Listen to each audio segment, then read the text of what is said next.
I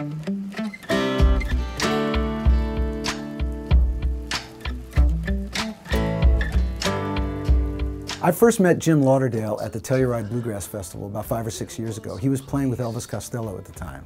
And we were sitting down having a bite to eat backstage, and he just came over and sat down. And I had known about Jim, but I didn't really know him. And first thing that struck me about him is how hysterical he is. He's absolutely one of the funniest people on the planet. We just hit it off from the beginning. I mean, he's become such a dear friend, and I appreciate him so much. He's just one of the greatest guys I've ever met.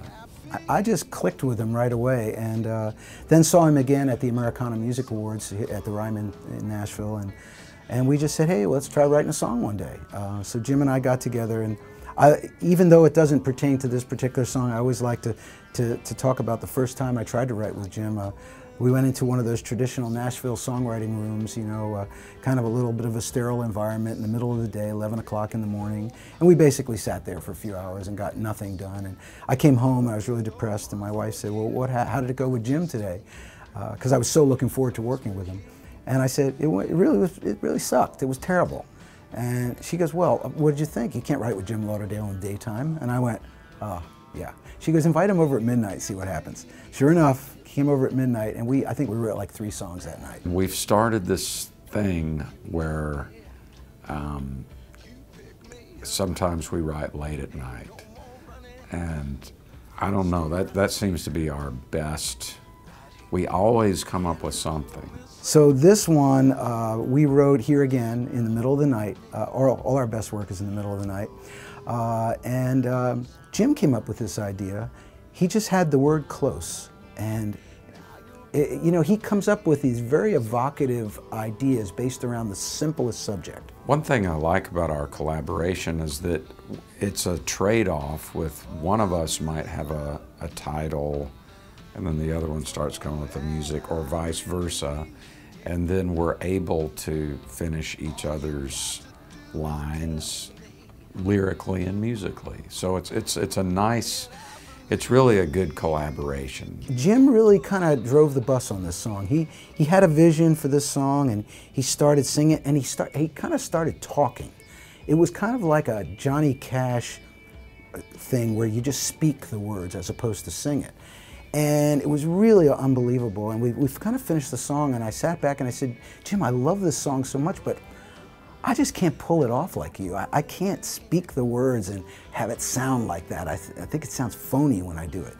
And he said, well, figure something out. John has such a great work ethic, and he doesn't have to be doing new records. I mean, he's always, when he comes to town, to Nashville, he is always super busy, writing with people, in the studio.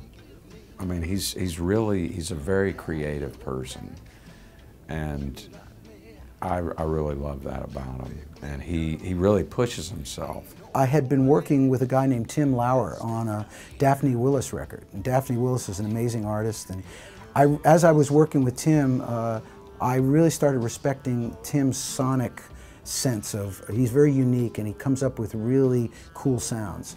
And I thought, Tim is perfect to produce this song, Close. He got a hold of me later and he said, hey, I'm getting ready to record and I'd like to do Close, if that's okay with you. And I thought, okay with me, of course, you know. So he recorded it, and as John will do sometimes with the songs we've written together, he took it to a different place.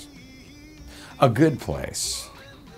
I don't even know what to call this song. It's like hippie jam meets Americana meets R&B. It's a really cool blend, and I think Tim was the perfect guy to make this song come alive.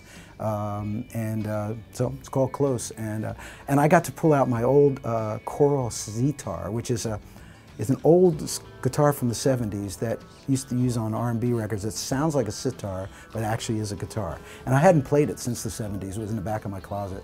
And I brought it out and I played this sitar solo in the middle of the song. So it's kind of very kind of hippie, kind of, yeah, you know, yeah, you'll figure it out.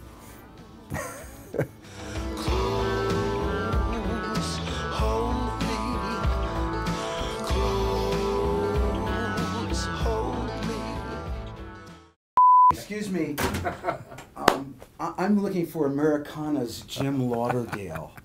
Are you saying nice things about me? I was, yeah, sure. This is the man right here. Hey, quit talking about yourself. Let's see, where was I?